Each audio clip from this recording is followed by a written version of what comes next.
Awesome. So welcome to the next installment of Impact TV Show. We do this show to really talk to people that are in our community at the Internet Marketing Association that are making an impact on their industry, the world, with something they're doing, something interesting. Obviously, right now with the world and what we're going through with this coronavirus pandemic, there's so much happening around collaboration, technology, not just for business enterprise. I run a business and so does my subject. And now all of us are moving to these collaborative tools, be it Zoom, Google, whatever the platform is, to really move our businesses and to create that continuity. At the same time, we have our whole education system too, for the first time, moving into a technology collaboration. This is unprecedented. There's so many questions I have for our subject. I'm so excited to have our next Impact show here today, March 20th, 2020. In an unprecedented time. And I've got Rob Hutter, who is the managing partner of Learn Capital, which is a fantastic business. And Rob, if you could just take a moment to maybe just give us a little bit about your background, the business, and who you are. Yeah, sure. So it's great to be here. And I appreciate all the hard work you've done to continue the show during this time and all the work you've done here in this community to make it extraordinary. So Learn Capital, Venture Capital Fund, we focus on one thing, which is the education arena broadly. And because we're venture capital and not private equity, we're not a mutual fund, we're not a hedge fund, our focus is finding really transformative breakthrough, shall we say disruptive innovation in the segment. As cliched as that may sound, that's really the focus. And you have a space that's $6 trillion in spend on a US dollar basis annually. And when we set out to enter the space about 2 years ago, we had a background in high growth consumer, enterprise, communication technology, really spent entire career up until this point in Silicon Valley working on other technologies. But there was this gigantic arena, and it seemed to be impervious to the incursion of tech that could drive access to a far more substantial level, that could enable people to find the education solution they needed, to advance on a skill basis, on a growth basis, to drive towards the most important things on the planet, which are prosperity for an individual, for a family, for a community, for a nation. And education is, in some senses, or maybe in many senses, the engine that drives civilization forward. GDP growth today isn't about finding diamonds in a mine. It isn't about exploiting natural resources to the nth degree. It's about leveraging human resources and enabling them to create with the tools that we already have at our disposal and take it to the next level. Right now, this couldn't be more poignant. Let's just say, to summarize, in the last 10 years since we've been doing this, it was a early moment at the dance a decade back. And ironically, we started it after the last Black Swan, 2008. And that was a time when a tremendous number of people were dislocated from their jobs, when higher education encountered its first big question mark, particularly a relation to the amount of money people would spend on college, the amount of student debt that was excellent at that time, and then how that played forward or didn't play forward in terms of jobs and the ROI, which at that point in some large number of colleges was turning negative. That's when we started this business. Roll forward 10 years, and we've just seen we've seen enormous change. And I'll talk about that in a minute. How do you really think about this transformation? What's occurring? It's a digitization opportunity, but it touches back on all the virtuality that we're experiencing today. And before I go into some practical questions of what we're all going through, this transformation, I'd like to get your opinion as to why EdTech really hadn't taken off really before that Black Swan time. So like one of my former clients, University of Phoenix, they went into this EdTech space. They went into online high school. It kind of puttered and stuttered about 10 years ago. But recently, we've seen this strong convergence where there's so many different online universities to online high schools to blended learning. Is it this millennial generation? Is it more bandwidth? Is it computer technology? And let me also say how impressive it is that in your portfolio, you've got Coursera, General Assembly, Singularity. These are all brands that are really leading this industry. It's amazing how you've been able to captivate all that under one umbrella. Can you talk a little bit about that disparity over the last decade as to why all of a sudden we're seeing such pickup of this in today's time versus 10 years ago? Yeah, that's a great question, Sinan. And by the way, in some of the phenomenal companies we have the privilege to work with, I mean, a lot of it is just essentially being early. If you look about your favorite hometown, San Clemente, right? All those surf breaks, that if you're out there early, you have a better opportunity to catch the big wave when it comes. And that was really the bet and the gamble that we made, is that we would be able to catch that wave. But to your point, what were the conditions that made it happen? And I think it's I'll invoke Gladwell if I can. There really was a tipping point effect. And, to give an analogy, roll all the way back to the beginning of video on the internet. Someone many Americans know is Mark Cuban, today for his television show, some for his ownership of a popular sports franchise, but actually his start as an entrepreneur was running a company called broadcast.com, which he launched in the .com era. And it was acquired by Yahoo for several $billions. What it really was doing was using Real Audio Technology, which is a company in Seattle, and essentially like doing the first true streaming media, effectively network of sorts. It was mostly audio, there was also video, which was exciting, and he had a great URL. Back in those days, great URLs made a big difference, as we know. Broadcast.com was snapped up by Yahoo, thinking this was the future of everything. Why not? And interestingly enough, the .com crash occurred, and for a whole bunch of reasons, within a year and a half, the entire thing was taken off the battlefield. It was literally dismantled. It was done. And the truth is, it was very difficult to engage in the type of media that we're used to today, streaming, back then. There just wasn't the infrastructure. The pipes weren't there. Even when broadband was coming in, with bottlenecks back deep inside the network that made it very difficult to move that packet, that packet density across and get it into a consumer's home. People were doing DSL networks, but they were all full of problems, and the wiring and the spanning was very complex.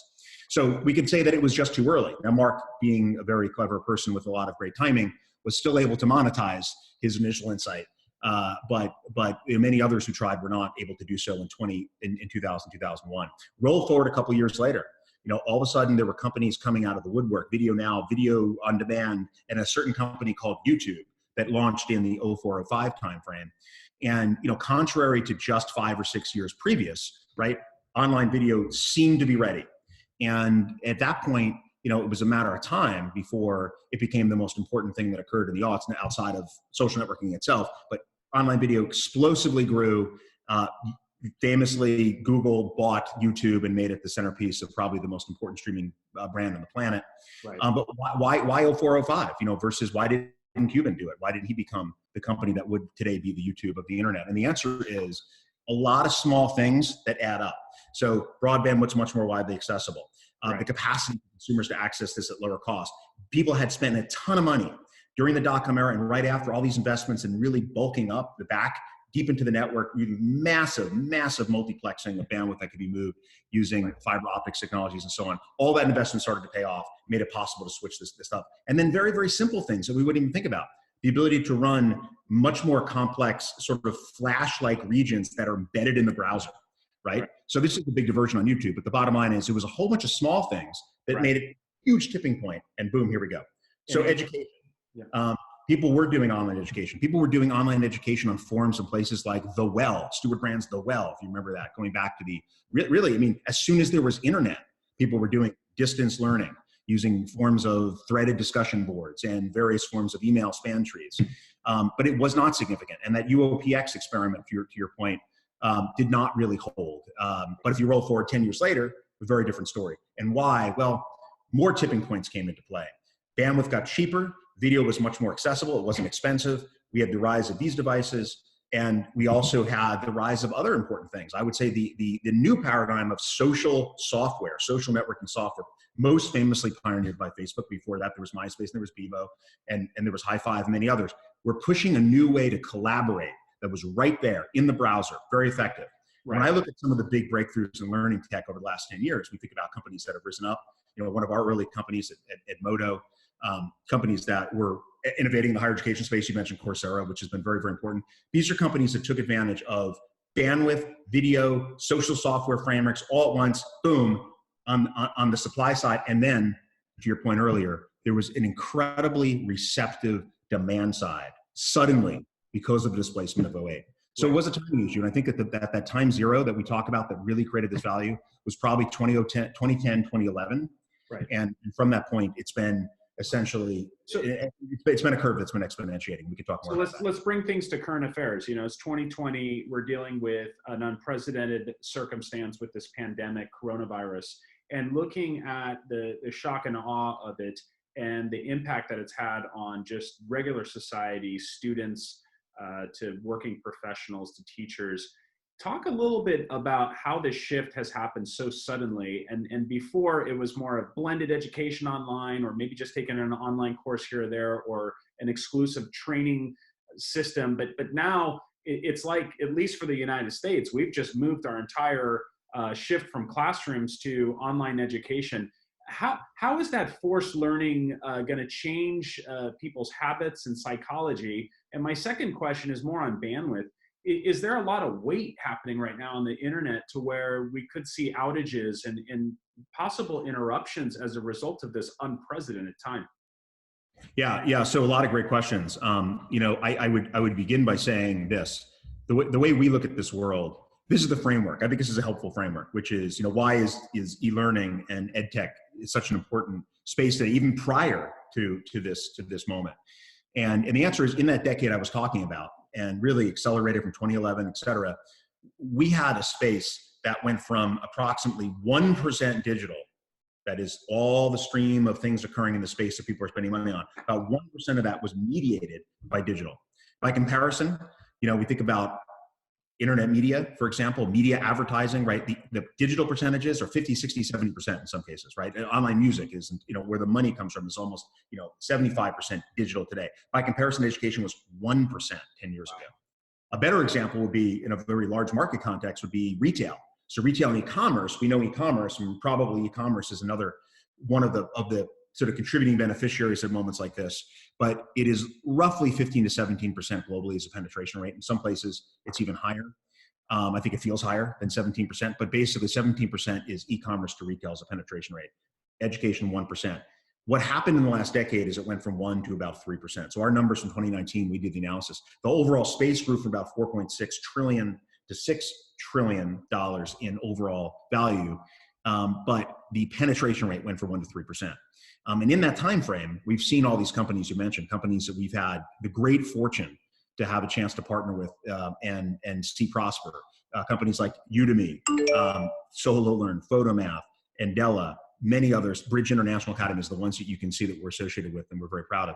And these companies have leveraged that transition moment from 1 to 3%. And all these different trend lines, I think, get neatly kind of captured in that. So when we looked at the world in January 2020, looking out, okay, and we said, prior to integrating the Black Swan, the assumption was we might go from 3 to 9% digital in the next 5 years. Today, because of what's occurred, we're really starting to believe that what would have happened 5, 7, 10 years ago is going to happen within 1 to 3 years. And that 3 to 9 today could go from not to 3 to 9, it could go from 3 to 15, it could go from 3 to 20, it could go from 3 to 30%. Because unlike e-commerce, we don't need to worry about logistics, supply chain, trucks, the arrival of autonomous vehicles or drones or anything else that complexifies the story. We're delivering bits, we're delivering human presence, we're delivering skills and payloads using all these different ways to support and to scaffold that. And all of that, all the technology building blocks, Sinan, are available right now. Right. So the ability to kind of arc and basically, in some senses, exponentiate the digital penetration of EdTech, this is what we believe will happen, owing to what's occurring. So there's some more I would like to say. And that helps a lot. So what are your thoughts to the average parent who's just not used to being a homeschool facilitator that's now being put on a platform for their first time, challenged by audio or just having a solid internet line? What are your thoughts, and how long will it take for modern society to adapt to this new learning environment? And any thoughts around that? Okay, well, it's interesting. There's that great quote, which you've heard me use many times, and I think it really applies so aptly to my space and to this moment, which is a quote from William Gibson, the author of Neuromancer, and some people say the original visioneer of what today we think of as virtual reality and the XRs. And his famous quote was, "The future is already here. It's just unevenly distributed." And I think when this sudden jump to now everybody's on their own, on the high level bit, what we'd like to say is that all the building blocks for driving an incredible digital learning experience at home with your children, right, are already there. And school districts, in small bits and pieces, we're using them already. Whether it's accessing enrichment activities, accessing basal curriculum through digital, whether it's leveraging the ability to use essentially productivity suites to do all sorts of different types of assignments that involve the enhancement of critical thinking, research exploration, the development of language arts. All these things were occurring in a variety of ways. People were leveraging expertise, on-demand teaching from college level down, beamed into elementary schools. People were connecting schools in America with schools overseas. All these things were starting to happen in bits and pieces. Even schools, most of K-12, we're sort of accessing these in a sort of a bricolaire fashion, you know, to use the French term, a little bit here, a little bit there. And what suddenly happened is, boom, everyone's home, right? And we're looking up and we're saying, my gosh, there isn't just one or two things we can do. There's thousands of things. And the moment of, you know, we've gone from a moment of starvation to indigestion in a strange way as we sat home and we tried to do. And in the months and weeks ahead, you know, a lot of work that can be done by people in my space, you know, people that are running these companies, people that are working at schools are suddenly standing and trying to message out. How do you navigate this labyrinthine moment of so much, right? When we want to make use of this time, we want our children to still progress in their studies. So I will say a lot will happen. And actually what's really exciting is a lot of learning is going to occur in a highly distributed way.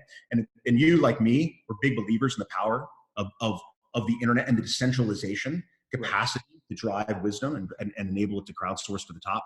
I think we're going to actually accelerate the best practices of how to integrate in-person digital tools, cross-digital tools, collaboration like we're doing now with one-on-one, one-on-many groups and so forth, and figure out through all of these parallel experiments that are happening in households, not only in the country, all over the world, right? In a way that's going to thoroughly inform the new institutional realities when everyone goes back to school.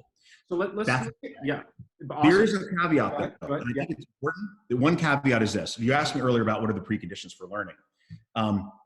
You know, one of them is what we're communicating on now, and Zoom can be part of it, and it's a great company. There are many companies that use Zoom, educational applications on top of it. There are alternatives to Zoom that are perhaps a little more suited for doing classes and active learning. But what I'm actually getting at is the computer, right? And this is a really interesting point. Coming to 2020, you know, working with like Gus Schmedlin from Hewlett-Packard, who recently joined one of our companies, there's a big question about infrastructure. And Chromebooks are very popular in America. Microsoft Surfaces are popular in other parts of the world. There are other, you know, Apple has a presence obviously in the K-12 computing market. But even here in America, there are districts that are not able to really go full on digitally enhanced homeschool today, right? Because children don't have access to gear. And that's a really big issue. And in some ways, it's not even a lack of resource issue. We're getting to a point where just 5-7 years ago, you had school districts in America saying it was okay to do what's called BYOD, bring your own device. So some kids would bring iPhones, some kids would bring MacBook Airs, but guess what? The challenge was that was something that benefited affluent students. Affluent students had the good gear. Those that didn't have families with the means didn't have good gear and sometimes were relying upon what was given to them on a donation basis. That does not work. We have started to see before COVID-19, the arrival of a new framework, which is that computational gear is suddenly becoming a civil rights issue. It's a civil rights issue because the capacity to educate a child with digital enhancement from the internet and tools that exist, right, is absolutely a precursor for her ability to thrive in this new world. And sadly, the one sort of misgiving, I mean, we're very sad and disappointed and crestfallen to be in a moment such as COVID-19 and all of the toll it's taking on our economies and on people that are getting sick. But if there was one other consolation we could have when we sort of tried these massively parallel experiments, it would be that we would have had the gear in place for all these kids. So that's something we're going to rectify on the other end of it. And the nodes are so important, right? Because you've got to have the node. If you don't have a computer or a device, a Surface Pro, any of these, you're not going to be able to be facilitated to. Now that brings me to my next question is really the demographic. So I look at my children, I have a 4 and a 7-year-old that's now in full collaboration. So even my preschooler is online and I'm watching his psychology. I'm watching the way that he's collaborating with his other peers in his class. And it's almost as if it feels like they're together. And in your opinion, do you find that there's a generational shift going on, whether it's just cosmic energy in children or just, you know, being grown up in this technology age, that their appetite for online collaboration is stronger than the generation before them? What are your thoughts around that? Yeah, 100%. I mean, there's this old saying that things that were in your life before you were the age of 5, you know, felt like they were there from all of human history. Things that were in your life before the age of 12, you know, felt like, okay, I can get to know them. And things that were in your age before like 25 is some sort of like, I'm kind of learning. And everything after 25 is like always going to be newfangled. There's some famous technology history quote on that. But I think that there's no question that these kids, there was a term for the last generation, digital natives. I mean, these kids, you know, aren't you know, natives is even the wrong word. I mean, they're to some degree, there's this like a cyborgian marriage between the tools they have and their capacity to learn how to use them and how they co-learn how to use them. I mean, we all know that Snapchat, this massive social network, that Evan Spiegel started, is, has had various fluctuations, but it's still an enormously successful company, up many, many times from the price that Mark Zuckerberg offered to buy him. And we also know that it's really a demographic style opportunity because very few people on Snapchat are older than 35 or even older than 30. Right. And the usage patterns of Snapchat give us all a sort of case study of what it's like when it's not just a person, but entire cultural norms get created around what's possible today. So by the way, the way kids are using Zoom are probably using it in different ways than you and I are doing it. They're inventing new ways to use it. And I'm sure that as they grow older, we're going to see replacements of these platforms that are really new and idiosyncratic and can probably do what's really important, which drive a productivity effect, connecting people, connecting payloads of knowledge and culture exchange in ways that are even more efficient than it is today. And it's pretty amazing to see. Now, we always have this issue is there's too much screens. Right, that's another whole issue because the brain is developing. And one thing that's important to point out, it would be probably, shall we say, irresponsible not to say, is that it is true that, like, in my sort of simplistic view of the neuroscience here, the frontal lobe controls where we can place our attention. And when we're engaged on certain digital tools, it actually essentially steps back and says, well, let the tool direct my attention, right? Wow. That's why even people that suffer from attention deficit disorder can, for example, play video games for 9 hours in a row, like, for example, right? Right. How does that happen to someone who's ADD? And the answer is because the critical resource here is literally not needed to contain. And of course, for a child who's growing, if there's too much control from another vector of your attention matrix, what's going to happen is it's to some degree, there's a muscle analogy. It's somewhat imperfect, but it kind of works here, which is you're not going to develop the capacity to turn your attention, to interrupt, to switch, and so forth. And certainly that can be problematic. The question is still open, though. If we're sitting here on a Zoom and I'm not necessarily engaging in some sort of digital vector that's driving my attention circuitry, but I'm engaging with human beings like we are today, I might be with 5, 6, or 7 other kids, whether that actually may be different.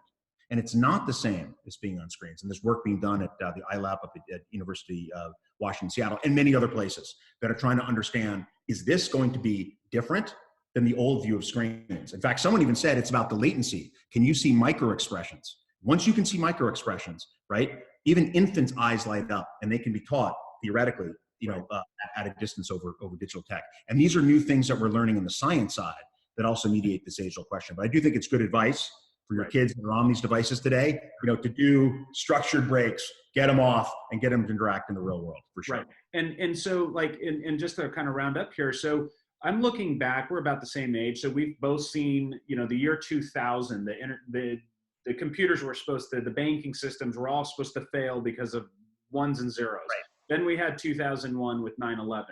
Then we had the Great Recession in 2008. And it seems like out of all these black swan moments was born something, right? So 9/11 gave birth to TSA. And I really believe in many ways that collaborative and these learning technologies and platforms are going to be part of that convergence that's going to happen as we start to find normalcy again and start re-entering our normal, unquarantined lifestyles. Any thoughts to that as to the product that will be coming out of this pandemic and how collaborative technology is going to be part of that new everyday new normal? Just any thoughts there? Well, I think you hit the nail on the head. I think if we're going to see something that's essentially a new synthesis, even inside learning tech, right, it's going to be an involvement of the centrality of collaboration with other human beings in that context. Today, there are a lot of digital tools. There's a lot of asynchronous video that can show you how to progress through myriads upon myriads of skills, right? You can go ahead and you can engage in learning curricula, for example, that teach mathematics, science, for example, by engaging in activities that are mediated by a screen. But at the highest level, the ability to interject other human beings working in group type fashions, right, and embed that into the warp and the woof of what's happening virtually, that is the new thing. That is the new synthesis. And we already have data talking with one of my favorite Harvard professors this morning, that when you feel collaboratively engaged in a group, and this is all research done in online modality, your learning throughput, approximate learning throughput, is somewhere between 40 and 50% higher on a retention basis 6 months later. So that is the big opportunity, Seema, that I think is coming across in the state. Absolutely. And, we have a few partners within the IMA, including ViewSonic, who has something called ViewBoard that they're providing software. And the teachers themselves can facilitate from the whiteboard, and it collaborates out through their platform. We have another partner called Indie, where you do user-generated content. We're seeing installations among many enterprises and schools now to where teachers can teach each other on best practices around the experiences that they're having with these new environments. So it seems like some businesses are really being hit in a positive way by having people working and educating from home environments. And it's just interesting to see now for the first time, the lights are on bright for these tools, Yes. the internet, and this new wave of collaboration that's starting in our education system as well as our workforce. And just to kind of transition out of this conversation, can you give a little perspective on just business enterprise? Obviously, you have mainstream businesses that are being hit hard. These are restaurants to movie theaters to hair salons. Those are not businesses that can necessarily move into collaborative technology, but for the professional services industry, we're able to continue working because we typically work behind a computer. Any thoughts to how the next few weeks and months look for just mainstream businesses around the world? No, it's a great question. Sinan, I think it was someone you introduced me to, and I'll spare his name if I get the quote wrong, right? Who runs an incredibly innovative architectural firm based in Southern California. And one thing he said is we sat down and I was talking about my technology background, and he leads this multinational firm that does most of the architectural planning for Amazon and Google, incredible client list. He said, look, the funny thing about the industry I'm in, ultimately, when we construct buildings, is that we're dealing with technology that essentially was invented by the ancient Romans. Concrete, right? Right here, right? This stuff is not new. Whereas the things that have this digital capacitation, right, the ability for us to innovate and change is extraordinarily higher. And I think one of the things that people fail to realize is that in our own world and our own environs, innovation does not progress at a similar pace. It's not like the rising tide lifts absolutely everything. It doesn't. As we can think of that example of the construction trade, so much of the tools and the fundamental building materials they use, right, are in fact, to some degree, ancient technologies, and they're very difficult to change and modify, and we deal with that in so many different ways. So when we think then how we apply this to business, let's just think about these e-learning collaboration kind of next-gen capacities as something that is going to accelerate the ability to move professional, high-skilled, high-wage jobs all over the world, creating a new normal for this type of interaction. Tools that will support that will get more sophisticated. What happens to trades that don't have a multiplier effect on this basis? And I think the answer is that there's an effect. There's an effect in the short term. And I think what has to happen in this basis from a community side is to say that the best individuals in those trades will continue to thrive. And in fact, to some degree, because their skills are very difficult to scale, right, their value will continue to go up, right? Others that are not as capable are ideally going to have to find other places to generate prosperity for themselves and their families. And there are so many extraordinary ideas about helping those individuals get resources, not only to support their families through crises like this, but also to go ahead and be able to skill up and actually get into a new job. This is one of the biggest, I would say, innovations of the last 5 years is the arrival. We used to call them code learning boot camps. Now they're boot camps for everything. Now they're all moving online, where someone can learn a functionally important skill in the space of 3 to 4 months, working in an online modality, and move on to a job. There's Steve Kostlin's Foundry, which is a really interesting, because I could talk about so many of these. I really want to focus more on that. They're all so amazing. They're amazing. Here's an example. In 3 months, someone with only even a high school diploma can go ahead and learn how to be a project administrator on Salesforce. And as those jobs, even in this bubble, are moving around and they're going remote, thousands and thousands of these jobs go unfilled every year. Someone can go into a job with a pay of $80,000 or more after 3.5 months in an online boot camp that the Foundry guys do. So you hit on something very interesting right there. And my last couple interviews was a very prominent entrepreneur here in Orange County who says, I don't even look at college degrees, I look at skill sets. Do you see a real vast shift happening, across the workforce where skills are going to outpace the traditional 4-year degree? 100%. It's a jump between scarcity and abundance. And it's really, here we sit in our homes and the economy is shut down and it's very difficult to think about abundance. But the massive macro secular wins on this one, Sinan, you're 100% right. From scarcity, which is there's a handful of university brands that I might be able to trust or rely upon to make a decision about someone's work, or a couple other employer brands, right? To a transformation where I can deliver skills and get meaningful job experiences across so many different places. I can get on-the-job equivalent training off the job in an external fashion using an online structured training solution provider, a boot camp style operator, distance learning accelerator. All these different words are now being utilized. Because that's so real, And because you can also start to verify those skills by looking at someone's project portfolio coming out of that same experience. You can actually give them access to your own technology and see whether or not they can do the type of project work you need.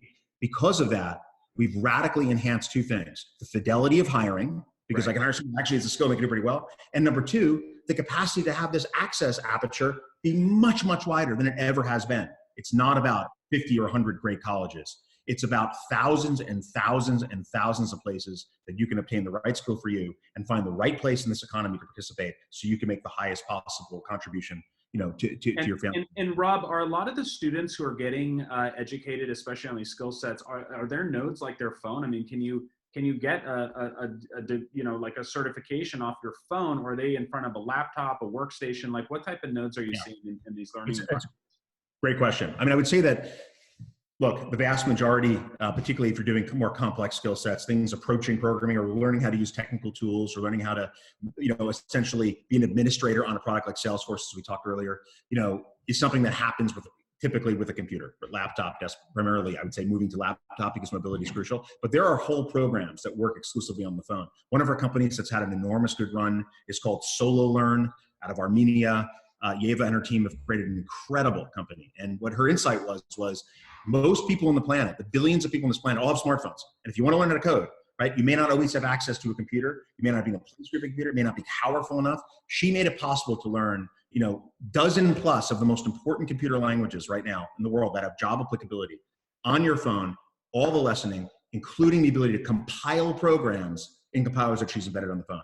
And so you can get straight from no knowledge, complete novice, all the way to a point on her program where then that company Solo Learn will rep you into a job with an employer. So to your question, we're doing it. We can do it on the phone. It's a really powerful. Fascinating. And we have such a wide-ranging audience at the IMA, and I look at you as kind of the Intel chip inside the whole ed tech industry. I mean, the brands that you're partnered with, your experience, you're an invaluable resource for the general IMA community, and the folks I've introduced you to have just been fascinated by your depth of knowledge, and really appreciate your time. If you were to forecast growth in this industry, where can general folks that are just interested in ed tech, where should they put their focus, their investments, their time? These are sophisticated business people that have a deep desire. And I know that answer can change based on who you're talking to, but just generally speaking, where do you see this industry going for the next year to 3 years? What businesses or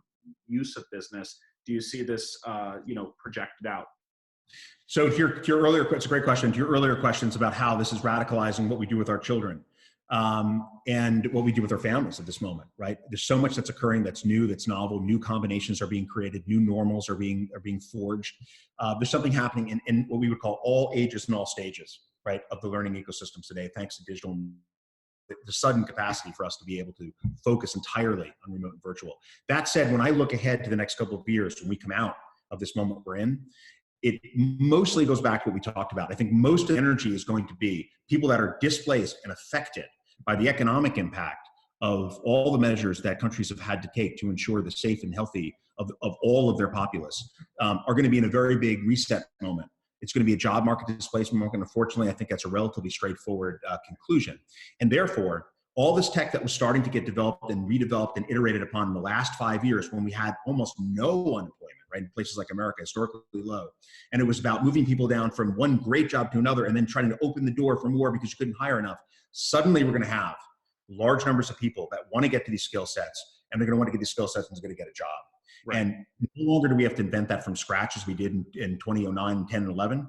It's all here. They'll be deployed. I think most of the action will be in what we call skill pathways, job pathways, and all the combinations that touch what is now the post-collegiate experience, right? Collegiate light experience, leveraging those brands. They still have some relevance in this world, combined with industry brands, certification brands, and all of the other technology in between. It's going to be a workforce revolution. And I think to your point about trying to have some silver lining in something, maybe one of the big dividends of this, we start thinking, we start turning to the optimistic frame of mind once again, will be that we can start to think much more comprehensively about our workforces and about the human beings that live in all of our communities. Right. We need to build an inclusive prosperity, and that's a discussion that's been on all of the mainstream arenas leading up to COVID-19. And now we're going to be back to this question. But as we restart this and we think universally about people that have been displaced, some of these same mental attitudes, frameworks, and management systems can start to be applied to the following issue, which is living in the state of California, living in the state of Virginia, living in the state of West Virginia, Alabama, you name it. The natural resource is no longer what's in the ground. It's the people that live in your state and in your community, and they represent the talent. What they may be missing is a skill, but talent plus skill equals prosperity. And we can now bring skills to people thanks to this remote and the incredible compression of time that we're now forcing these adoption cycles to go through. So the next 3 to 5 years, I think we could see some miraculous things in our ability to finally harness an economy that works for everybody, because we can deliver high-paying skills to them, and we can make folks really hit the peak utilization and really the highest aspiration they would want. We should be able to provide. No one should be really left behind. I think that is the big dividend here, Sinan. Absolutely. And, our shows typically, Rob, are around adversity, people that have just gone through hell to get to where they're at. And I think us as entrepreneurs have all our own version. If you were to kind of look at, as you built your business and some of the success that you've gone through, just speaking to our entrepreneurial audience, when you're faced with adversity or you're faced with an impossible set of circumstances running your business, what are the types of things that go through your mind? Is it a perspective, or is it a lot, like what sort of things make up Rob Hutter's toolkit of success to get him past those adverse moments? Any thoughts on that? Well, that's a poignant question, particularly now as we're all in the middle of this, right? And maybe we look back on this, we'll say, wow, what we didn't know that day that we did this talk, right? What could be tomorrow? What could be tomorrow, and even on the positive side, as it relates to drug discovery and other things people are racing to do. But we're in a moment of deep adversity today. And I think that, what I would say is this. I would say that today, the attitudes that pervade certainly the space that we're in, this idea of learning technologies, and certainly the space that you're in, which is making it possible for people to take their messages and communicate them more broadly. Mm-hmm. These are fundamentally optimistic messages. They're messages that say we always have a choice. We have a choice to do better. We have a choice to really not effectively harness the upper and best and possible use of the things and the tools that we're working with. Right. And black swans will continue to occur. Civilization does not progress in an unimpeded upward to the right direction at all, never has. And to the degree that we can leverage these technologies and these learnings to go ahead and transform ourselves and be prepared for a better tomorrow, these are ways that I think, maybe to summarize, it's stay optimistic, because there's always something to stay optimistic for. Keep in mind, even in today, if we're here, we're able to live at this moment such extraordinary change, things that have happened in your and I's lifetimes, fundamentally extraordinary. And this will continue to happen for the generation to succeed us. And they will be building upon what we've created. So how do we build those structures so we can bring them a little bit higher? I think, oddly enough, in a time like this, I start to think as far forward in the future as I can, and live there, realize that in the really broad lens of things, what we've been able to do as frankly a civilization, as a species, if you will, right, is absolutely remarkable. And if we've been able to come this far, from life expectancies of 18 to 22 years of age and all the different components of human history that we all know, if we read, our favorite anthropology bestsellers, the possibility space for tomorrow is only that much better. And we've solved more difficult challenges in the past. And I think that will confront us in the future. And guess what? And this is what gets me so excited. To help us solve the problems in the future, this is the most important thing. We will have more human talent available to us than we ever have had in the past. Because in the past, many of the scientific breakthroughs, many of the breakthroughs in academia, medicine, you name it, were a very small group of elite individuals, right, in their various respective countries, both in Western culture and in Eastern and elsewhere. It was not a large percentage of the population of this planet. Today, as we leverage things like learning technologies and we bring everybody into the inclusive workforce of tomorrow, we can leverage talents that would have laid latent. We can have everyone participate. And because we have more nodes, to use your term, helping to solve these hard problems, we can accomplish great things. Right. You can read some of the things that people are doing to try to find COVID-19 therapies and cures. I mean, the Zoom calls that are happening like this one, but with like 50 scientists today doing in vitro lab experiments left and right, it is incredible. In 25 years, the number of scientists that could be at that Zoom call that are qualified enough would probably be multiplied by 100, if not 1,000. That's amazing. That means progress. That's what keeps me excited. And Rob, one of our mutual associates who you've met recently, Palmer Luckey, just with the advent of virtual reality, Do you see, with everything going on in social distancing and everyone kind of coming back into the world of online collaboration education, do you see virtual reality, these headsets being part of the EdTech experience in the future? Well, I mean, the quick answer is some form of them, absolutely. Evan Spiegel was just saying that, look, the reason they're continuing their job with their Spectacles project, despite the first one being slightly a misfire for a variety of reasons. Actually, it was a very cool functional prototype if you had a chance to use it. But the point is that, like, you know what, in 10 years, they're absolutely here. And his view is an AR future is here. And you know what? Yeah, I got the big guys like Apple and Google and Samsung all building their own. Will the Snap ones be the winner? It's not even important. What's important is that Snap figures out how to leverage them. And maybe, just maybe, they'll have the most stylish ones. But the point to your question, VR, AR, XR, I mean, like, one of the things that we tend to say in these Zoom calls during the last couple of days is like, hey, everybody, we're all living in the matrix. It's actually happening. Right? And there's some odd things. We can get together with people that would have been socially unacceptable not to meet in person with. We can convene larger groups of people to talk about the same thing we did before. Now it's like, wow, it was always possible, but we didn't do it. So XR, I mean, it would be, especially as the usability gets more direct and the bandwidth that's already here. We see this in this context. I think that's a sure bet that XR becomes something that's much more significant in our future. So we can continue to distribute the productivity that needs to be distributed, 100%. Well, Rob, you've been so generous with your time. Thank you so much for taking us through that journey. And for the general IMA member that's watching this incredible content, Rob's available to you. He's a great resource.